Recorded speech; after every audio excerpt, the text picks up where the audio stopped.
Bonjour à tous et bienvenue dans Smart Bourse. Smart Bourse, votre rendez-vous bourse 2 fois par jour en direct sur Bismart à 12h30. Tout d'abord, une demi-heure pour faire le point à la mi-journée sur les marchés financiers. Et puis à 17h en fin d'après-midi, la grande édition pour revenir sur les enjeux et les grands sujets du moment. Au sommaire de cette édition, donc de la mi-journée, dans un premier temps, les marchés américains ont tous clôturé dans le vert hier soir. Le S&P 500 signant sa 5e séance de hausse consécutive et se rapprochant ainsi de son plus haut historique. Le S&P 500 n'est plus qu'à 0,4% de son record situé à 4545,85 points exactement. Une progression portée par les valeurs tech mais aussi de santé et plus globalement par l'optimisme des investisseurs quant aux résultats d'entreprise, alors que l'inflation fait tout de même craindre une répercussion à plus ou moins long terme dans les comptes des entreprises. Et l'inflation justement a été confirmée de son côté à 3,4% en rythme annuel au sein de la zone euro pour le mois de septembre, son plus haut niveau depuis 13 ans, en lien avec les hausses des prix de l'énergie. Nous nous demanderons avec nos invités si celle-ci ne commence pas à devenir un sujet au sein de la zone euro, de la même façon qu'aux États-Unis. Et au chapitre des publications d'entreprises à présent, Kering signe de son côté une des plus fortes baisses du CAC 40 à la mi-journée. Le groupe du luxe souffre notamment via sa marque Gucci de la résurgence de cas de Covid en Asie, mais aussi du nombre de touristes plus restreint en Europe cet été. Le groupe anticipe cependant un rattrapage sur la fin de l'année. Le groupe qui, on le rappelle, affiche un chiffre d'affaires en hausse de 9% par rapport à 2019 sur les 9 premiers mois de l'année. Kering qui signe une chute d'environ 4% à la mi-journée. Le CAC 40 qui lui est à l'équilibre. Smart Bourse, c'est parti.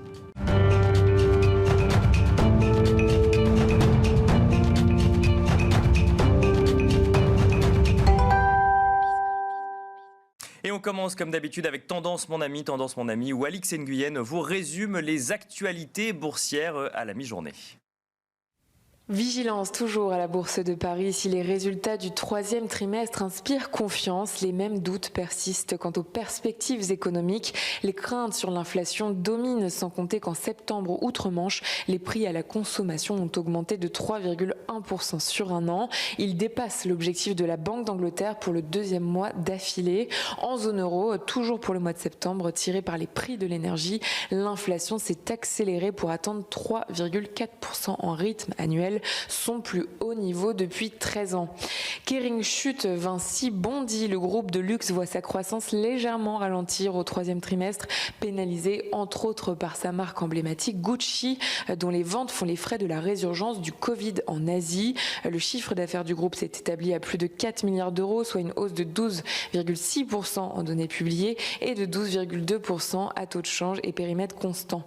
A contrario, le groupe de BTP et de concessions indique que ses résultats au titre de 2021 devrait être en nette amélioration par rapport à 2020, bien qu'inférieur à leur niveau de 2019. À Wall Street hier, le S&P 500 a aligné une 5e séance de hausse. La place américaine reste sur l'impression laissée par la hausse surprise des ventes au détail en septembre. Johnson & Johnson relève ses prévisions annuelles et puis Netflix peut dire merci à la série sud-coréenne Squid Games. Du fait de son succès, la plateforme a recruté nettement plus d'abonnés que prévu au troisième trimestre. Plus d'enthousiasme donc, mais le marché n'en demeure pas moins concentré sur la question de l'impact de la hausse des prix et des tensions sur les approvisionnements, sur les performances des entreprises. Danone et le géant américain Procter & Gamble ont été directement impactés par la hausse de leurs coûts. Le gouverneur de la Fed, Christopher Waller, déclarait hier que la Banque centrale devrait engager le processus de réduction de ses achats d'actifs le mois prochain. Il a cependant estimé que l'inflation devrait diminuer et d'assurer qu'une hausse des taux n'est pas pour sitôt. À noter que la Fed dévoilera dans la soirée son livre beige. Un point sera donc fait sur l'évolution de l'économie au cours des 2 derniers mois. Il servira de base de travail au comité de politique monétaire à l'occasion de sa réunion des 2 et 3 novembre. Voilà, c'était un résumé de l'actualité boursière à la mi-journée proposé par Alix Nguyen. Alix Nguyen que retrouvera donc dans Tendance mon ami ce soir à 17h.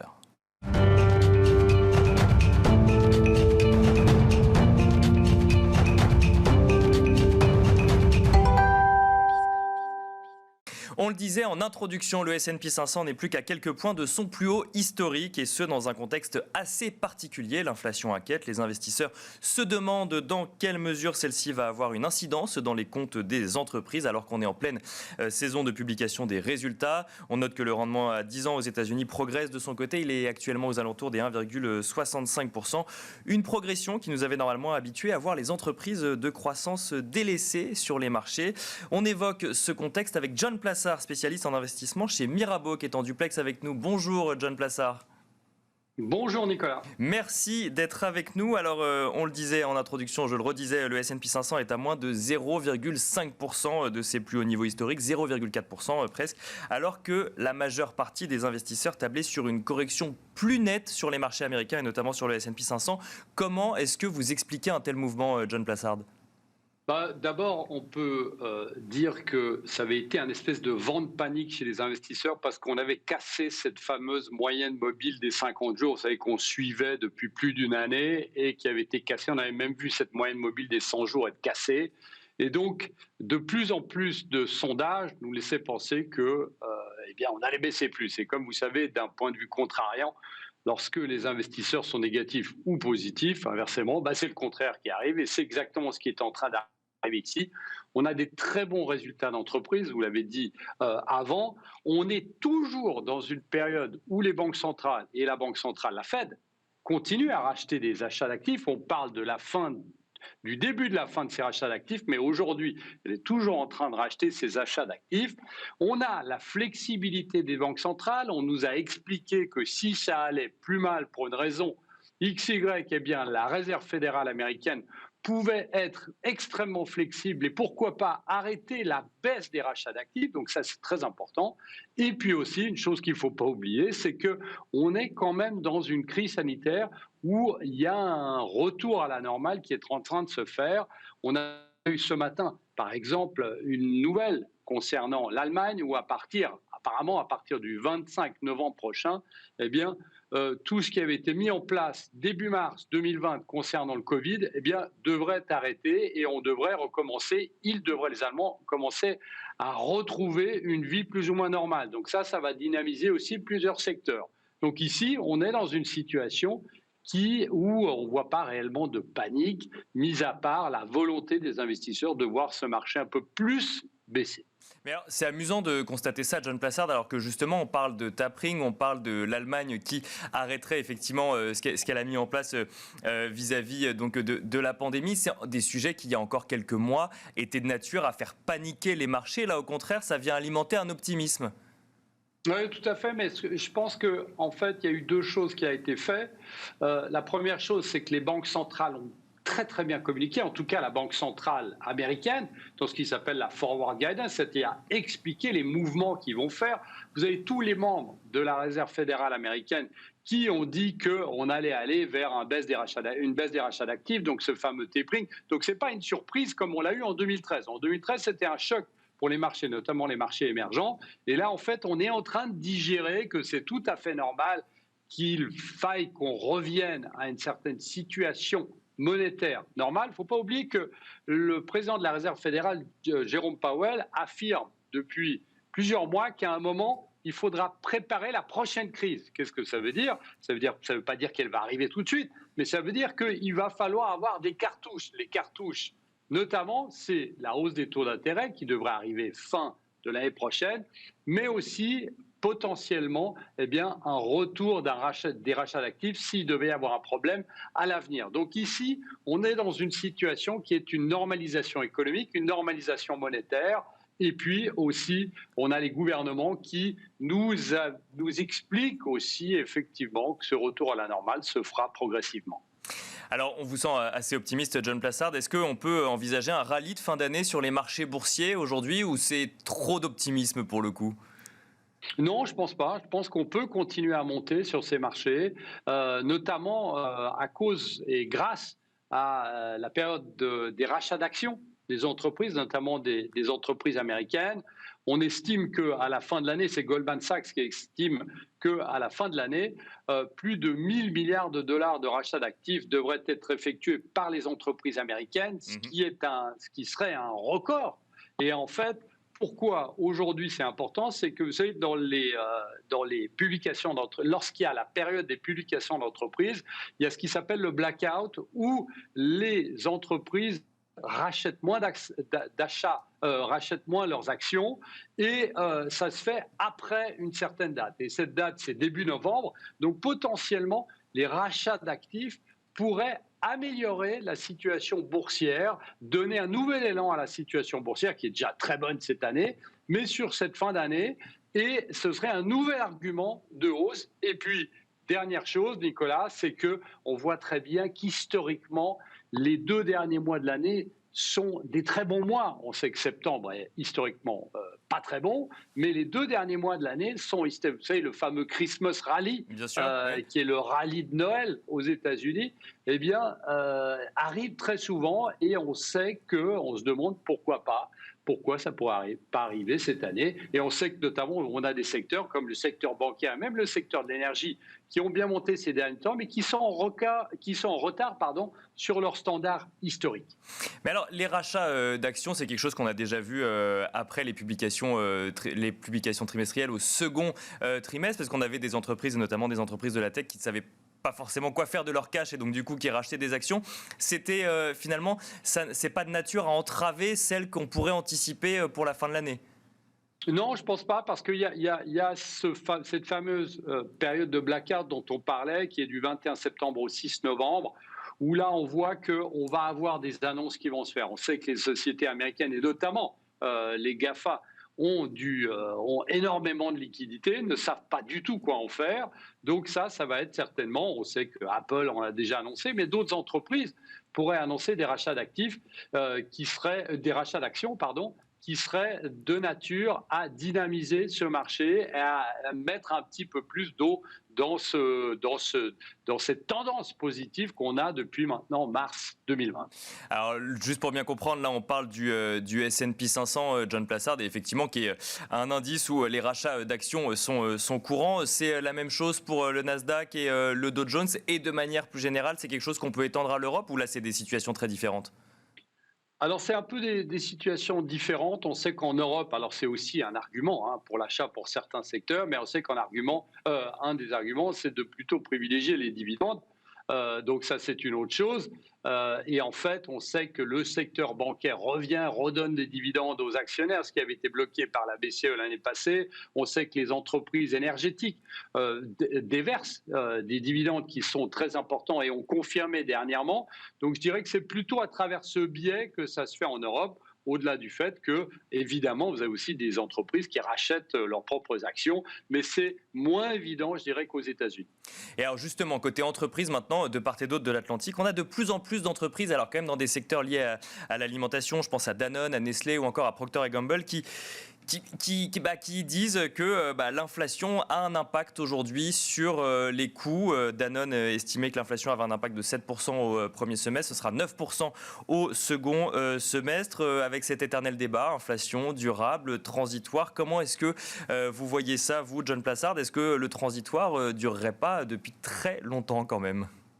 Vous avez tout à fait raison, Nicolas. On est dans une situation, vous avez cité Procter & Gamble, Nestlé et Danone, mais on peut aussi citer Nike, celui qui fait les chaussures, qui nous a dit il y a 3 semaines que ses prix avaient augmenté de 20%. Globalement. Donc on voit ici qu'on n'est pas simplement dans une base de comparaison, parce qu'on sait que les prix augmentent, on sait qu'on est aujourd'hui pour les entreprises sur un niveau où elles doivent choisir si elles baissent leurs marges ou si elles les répercutent sur le consommateur final, ce qui s'appelle l'effet de second tour, et notamment les entreprises chimiques le font beaucoup après 12 à 14 mois après que vous ayez les prix de l'énergie, comme le pétrole par exemple, qui montent. Donc on est dans une situation très compliquée ici. Et aussi, ce qu'il faut rappeler, c'est qu'au-delà de la hausse du coût des matières premières, on a ce fameux goulot d'étranglement chinois qui ne va pas se tarir tout de suite. Donc on est ici sur des prix du fret qui montent, sur des prix des conteneurs qui montent, et sur plein de prix qui montent et qui n'ont pas réellement quelque chose à voir avec les matières premières. Donc effectivement, on est dans une situation où, j'appelle ça depuis longtemps le transitoire qui dure, parce qu'il faut rappeler qu'en début d'année, la Fed nous disait lorsqu'on lui posait la question à savoir quand est-ce que ça va se terminer, ce transitoire, elle nous disait 6 à 9 mois, et on y est aujourd'hui. Et ça continue, et on nous dit que c'est jusqu'à l'année prochaine que ces prix devraient continuer à monter. Donc, c'est plus tellement du transitoire, et effectivement, ça fait débat. On va regarder, il y a certaines statistiques qui vont sortir ces prochaines semaines, donc on pourra reparler sur le nombre de fois que les entreprises américaines, lors de la publication de leurs résultats, citent le mot inflation. Et ça, c'est très important parce que c'est une question réelle qu'il y a aujourd'hui sur les marges des entreprises. Et alors, il y a un dernier sujet que je trouve intéressant d'aborder avec vous, John Plassard, c'est la succession de Jérôme Powell à la tête de la Fed. Ça devient de plus en plus problématique. Bon, il y avait effectivement Joe Biden, l'aile gauche des démocrates, en tout cas, qui faisait pression justement pour que ce ne soit pas Jérôme Powell. On met aussi en avant dans la presse de manière assez régulière ce qu'on pourrait appeler un délit d'initié, même s'il n'y a pas de délit puisque c'est légal, mais on peut se poser la question de si c'est moral d'agir sur les marchés alors qu'on a une voix qui a une incidence sur les marchés. Qu'est-ce que vous pensez, vous, de cette situation, John Plassard ? C'est une situation extrêmement compliquée, vous l'avez dit, il n'y a pas qu'un schéma ici, il y a le fait que vous avez 2 membres de la Fed qui ont démissionné, que Jérôme Powell a vendu des actions, mais ça aurait été tout à fait officiel. On est dans une situation ici où on a ce côté où on se pose des questions sur les membres de la Fed. Et de l'autre côté, vous avez, comme vous l'avez dit, les démocrates assez radicaux, je dirais, de la réserve et du gouvernement américain qui poussent pour que ce soit quelqu'un qui soit plutôt d'une minorité, entre guillemets, puisqu'ils voudraient plus une femme, par exemple, comme Lael Brainard, qui est une femme extrêmement compétente, mais qui prenne la place de Jérôme Powell. Et je vous rappelle que ça va être décidé dans les semaines qui suivent. Ça peut être très important, parce qu'on sait que Jérôme Powell est quelqu'un qui est très accroché à Wall Street. C'est un républicain, alors que Lael Brainard est une démocrate. Et donc ici, il est possible que si le poste de Jérôme Powell ne devait pas être reconduit, ça ait une incidence sur les marchés et qu'on puisse avoir beaucoup de pression là-dessus. Alors, on sait que la secrétaire du Trésor, Janet Yellen, est une fervente admiratrice de Jérôme Powell, mais on va voir ici qui sont les voix dissonantes au sein du gouvernement, si c'est plutôt l'extrême démocrate, les extrêmes dans les démocrates qui décident, ou si c'est effectivement Janet Yellen. Et c'est une question qu'il va falloir suivre parce que, comme je le disais avant, ça va être déterminé dans les prochaines semaines. Merci beaucoup, John Plassard, de nous avoir éclairé sur la situation de marché actuelle. John Plassard, je rappelle que vous êtes spécialiste en investissement chez Mirabeau. Quant à nous, on se retrouve tout de suite dans la deuxième partie de Smart Bourse.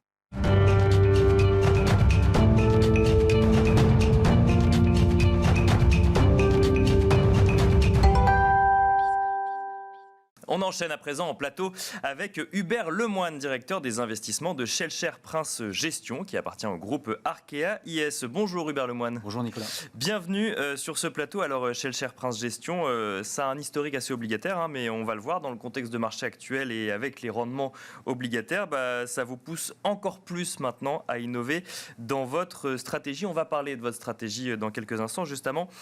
On va regarder un petit peu le contexte de marché. Je trouvais intéressant de revenir sur les chiffres de croissance du troisième trimestre en Chine. On les a eus lundi. Celle-ci ralentit plus que prévu. Le PIB, donc croissance de PIB de 4,9% sur un an. Donc c'est un ralentissement quand même un peu plus conséquent que ce qu'on anticipait. Est-ce que c'est de nature aujourd'hui à vous inquiéter ? Qu'est-ce que ça nous dit de la dynamique de croissance mondiale, Hubert Lemoine ? Je pense que ce n'est pas totalement de nature à nous catastropher. Je pense qu'il faut le prendre en compte et dans nos stratégies d'investissement, évidemment, d'autant plus que ça a un impact important sur des pays, sur des zones développées comme l'Europe. D'accord, oui. Ce qu'on constate, c'est qu'il y a une volonté de pilotage de la croissance économique en Chine. Ils n'ont pas eu la capacité à utiliser les mêmes leviers que dans les grands pays développés comme aux États-Unis ou en Europe, avec une monétisation très forte de la dette publique. C'est ça, il y a eu moins de soutien effectivement de la Banque centrale chinoise. Beaucoup moins de soutien. Je crois que les ratios dette sur PIB ont augmenté de 20% à peu près pendant la crise Covid aux États-Unis ou en Europe. Ça a été beaucoup plus minime finalement en Chine. Il y avait déjà des ratios d'endettement colossaux en Chine, et notamment du côté corporate. Et donc c'est ce qui a voulu être maîtrisé à cette époque. Et c'est pour ça que on est vraiment dans le fine-tuning aujourd'hui, cette volonté de ne pas trop endetter les agents économiques, mais surtout de faire en sorte que l'économie ne parte pas en récession. Voilà. Donc c'est le pilotage qui est compliqué aujourd'hui et qui impacte inévitablement l'Europe, les États-Unis un petit peu aussi, mais l'Europe surtout actuellement. Et qui doit être inquiet en fait finalement? C'est plus les Européens, parce que le gouvernement chinois n'est pas spécialement inquiet de cette croissance. On a l'impression qu'ils atteindront leurs objectifs de croissance annuels et qu'au contraire ils continuent à resserrer la vis justement sur le crédit dans le marché immobilier ou autre. Donc c'est plus les Européens qui doivent s'inquiéter de ça? Alors effectivement, les Chinois ont des targets de croissance à moyen long terme qui naviguent entre 5 et 6%, et donc on a l'impression que sur 2 années, on est à peu près sur ce rythme-là. Je crois qu'on a fait 2% en 2020 et 8%, on va faire 8% en 2021. Donc on a cette cible-là en tête.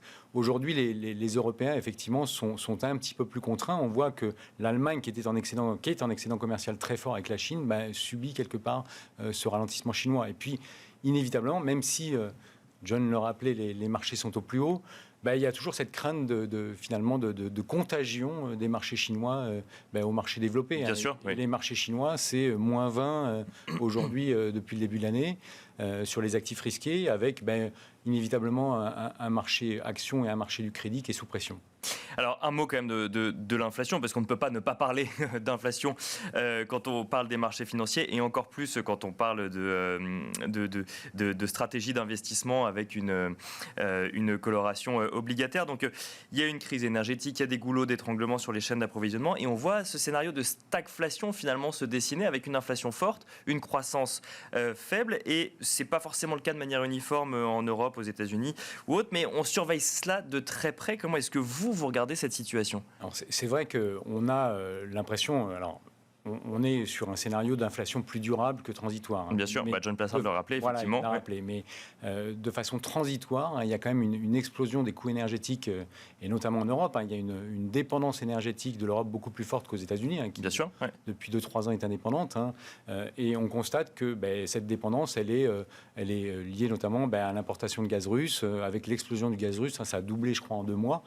Et donc, cette explosion des prix, inévitablement, a un impact sur les entreprises et sur le consommateur. Voilà, donc ça va pressuriser très clairement les marges des entreprises, et ça peut, alors qu'on pensait qu'il y avait pas mal d'atouts finalement à la bourse européenne et à l'économie européenne au sens large, on sent quand même qu'il y a un petit peu plus de pression pour le dernier trimestre. Oui, parce que là on voit déjà d'un côté les gouvernements commencer à essayer de réduire l'impact sur le consommateur final, ça devient un sujet pour le consommateur final, et en plus de ça on commence à dire qu'on pourrait y voir des incidences dans les comptes des entreprises. Alors on ne les voit pas là dans les premiers résultats du troisième trimestre, mais on voit par contre les entreprises dire attention, ça va continuer à peser de plus en plus. Complètement, il y a de plus en plus de warning de la part des sociétés, et puis même au niveau des consommateurs, ça viendra impacter entre 5 et 10% son niveau de consommation annuel. Voilà, donc il peut y avoir des conséquences assez négatives. On imagine que finalement ça peut durer le temps de cet hiver, Bien sûr, si on essaye de se projeter un tout petit peu,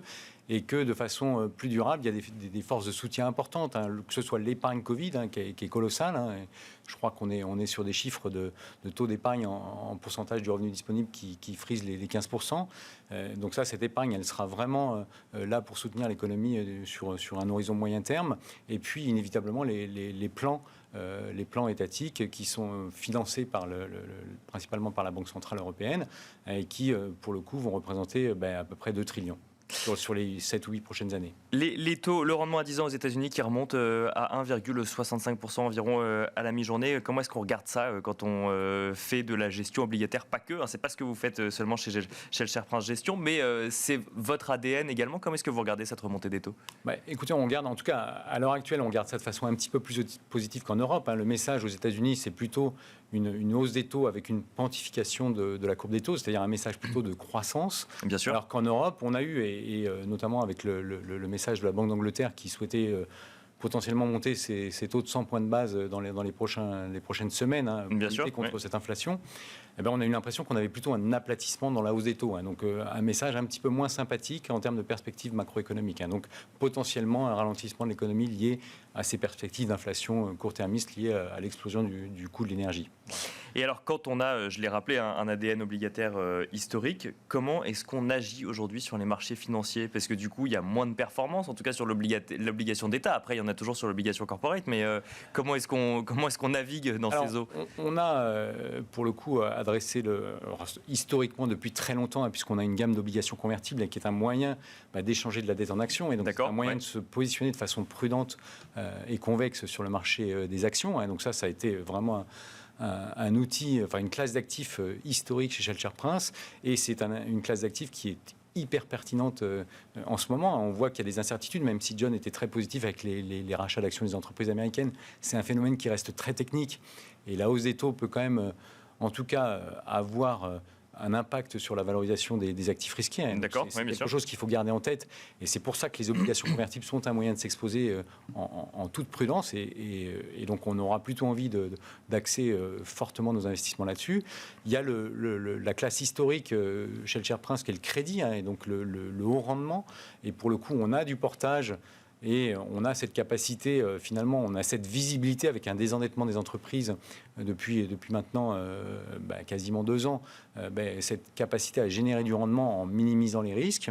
Et puis, on a été vers des stratégies de retour absolu. D'accord. Retour absolu qui consiste à être agile, que ce soit sur les taux, sur les spreads de crédit ou sur les actions. Voilà, donc on essaie... Donc avec des stratégies de couverture des différentes positions. Sans levier, bien entendu, mais uniquement en utilisant le hors-bilan de nos OPCVM, mais cette capacité à aller plus ou moins s'exposer sur des classes d'actifs différentes pour essayer d'avoir un fonds in fine qui délivre de la performance positive le plus durablement possible. Il nous reste quelques secondes. Je lisais en préparant cette émission une étude de Bank of America qui disait que la part des actifs obligataires a chuté pour atteindre un plus bas record aux États-Unis, en lien donc avec l'inflation ou la croissance chinoise dont on vient de parler. Vous le constatez vous aussi du coup chez Schelcher Prince Gestion? Vous êtes un peu moins drastique que ça? Non, je suis effectivement comme je vous le disais, la performance absolue prend de plus en plus de place. Il y a d'autres classes d'actifs chez Schelcher Prince qui prennent de la place, que ce soit la dette des entreprises, et donc la dette non cotée, et qui pour le coup pèse aujourd'hui 1,5 milliard chez Schelcher. Et puis il y a aussi une activité d'infrastructure qui démarre avec 500 millions depuis quelques semaines, et qui là aussi va apporter la diversification aux investisseurs en termes de rendement, certes sur des actifs beaucoup moins liquides, mais qui vont adresser en tout cas ces niveaux de rendement très faibles sur le marché obligataire. Donc il reste un peu quand même de place pour les actifs obligataires dans les portefeuilles. Merci Hubert Lemoine. Je rappelle que vous êtes le directeur des investissements de Schelcher Prince Gestion. Merci à vous également de nous avoir suivis. C'est la fin de l'édition de la mi-journée de Smart Bourse, et on se retrouve tout à l'heure à 17h pendant 1 heure pour décrypter les grands enjeux et les grandes tendances de marché.